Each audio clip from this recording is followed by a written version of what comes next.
कांता बहन की दो बहुएं थी, बड़ी कल्पना और छोटी प्रिया। कल्पना का जैसा नाम वैसा ही काम। सारा दिन कल्पनाओं में रहती, ना कोई काम करती न कोई धाम। अरे कल्पना बहू, जरा अच्छी सी चटनी पीस दे, आज कुछ मजेदार खाने का मन है। पेट में जलन हो जाएगी माँ जी बुढ़ापे में, और वैसे भी मेरा काम करने का वक्त शाम का है, आप प्रिया को ही बोल दो। इतना कहकर कल्पना वहां से चली जाती है। कांता कल्पना के ऐसे रवैये से काफी परेशान रहती हैं। मैं बना देती हूँ माँ चटनी, ऐसा बोलकर प्रिया माँ को चटनी बनाकर प्लेट में खाने को देती है कि तभी वहाँ कल्पना आ जाती है। अरे वाह चटनी, जरा चक्कर तो देखूं, बड़े दिन हो गए। अरे नहीं बहू, तू तो रहने ही दे चटनी खाना, पेट में जलन हो जाएगी। इतना कहकर कांता और प्रिया दोनों हंसने लगते हैं। कल्पना सारा दिन या तो मोबाइल में यूट्यूब देखती या फिर सोती रहती। उसका कमरा भी बिखरा और गंदा रहता।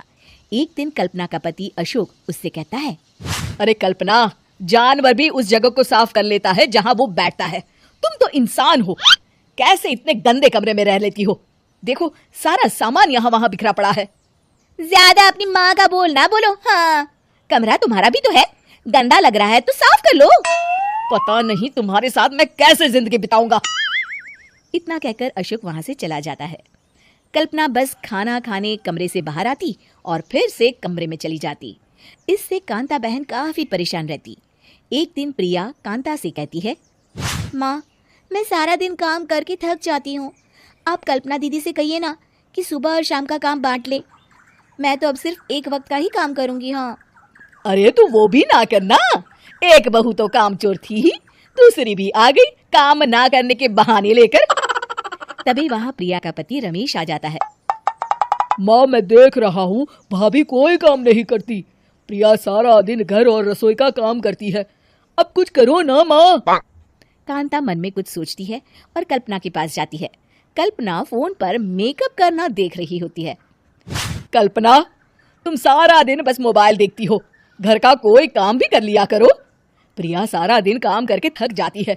आज से मैंने फैसला किया है, एक वक्त का काम तुम करोगी, सुबह का खाना तुम बनाओगी और रात का प्रिया। आप लोगों ने काम को हवा बना रखा है। अरे पता नहीं थोड़ा सा ज्यादा काम करने में आप लोग घबरा क्यों जाते हैं।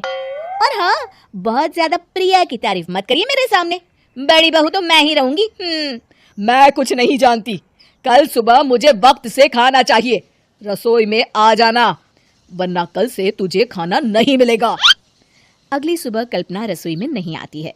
वो देर से सोकर उठती है और बाहर आकर कहती है, अरे भूख लगी है, आज खाने में क्या है? इतनी देर हो गई, आज किसी ने मुझे उठाया भी नहीं, पता नहीं कहाँ है सब। कल्पना को घर में कोई नहीं दिखता। वो रसोई की तरफ जाती है जहाँ बड़ा सा ताला लगा होता है। अरे रसोई में ताला! ओ, मैं तो भूल ही गई थी। माँ ने आज से सुबह का खाना मुझे बनाने को कहा था। हे भगवान, इतने लोगों का खाना बनाना क्या आसान है? तभी घर के सारे सदस्य बाहर से वापस आते हैं।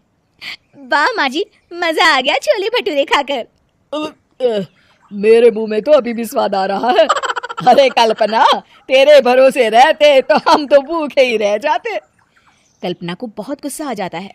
अब बहुत हो गया, आज से मैं अपनी रसोई अलग कर रही हूँ, मैं अपना खाना खुद बना लिया करूंगी।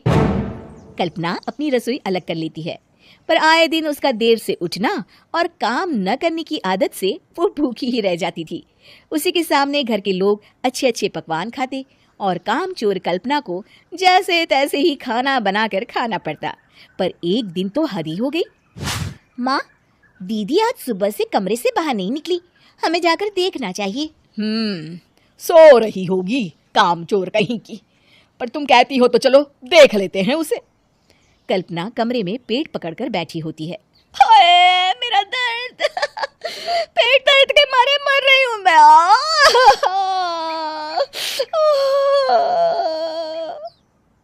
अरे दीदी क्या हुआ, पेट में दर्द क्यों हो रहा है, डॉक्टर को दिखाया आपने? माँ, कल्पना खड़ी होती है और माँ जी के पास आती है। मुझे माफ कर दीजिए, अब से मैं सारे काम में मदद करूंगी, कभी आलस और काम चोरी नहीं करूंगी। हाँ हाँ, वो तो ठीक है, लेकिन अचानक क्या हो गया जो तू काम करने को तैयार हो गई? कामचोर कल्पना। माँ, लगातार बासी और उल्टा पुल्टा खाना खाने के कारण मेरे पेट में इन्फेक्शन हो गया है।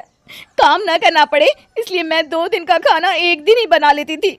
बासी और खराब खाना खाने के कारण लेने के देने पड़ गए। पेट में दर्द हो रहा है।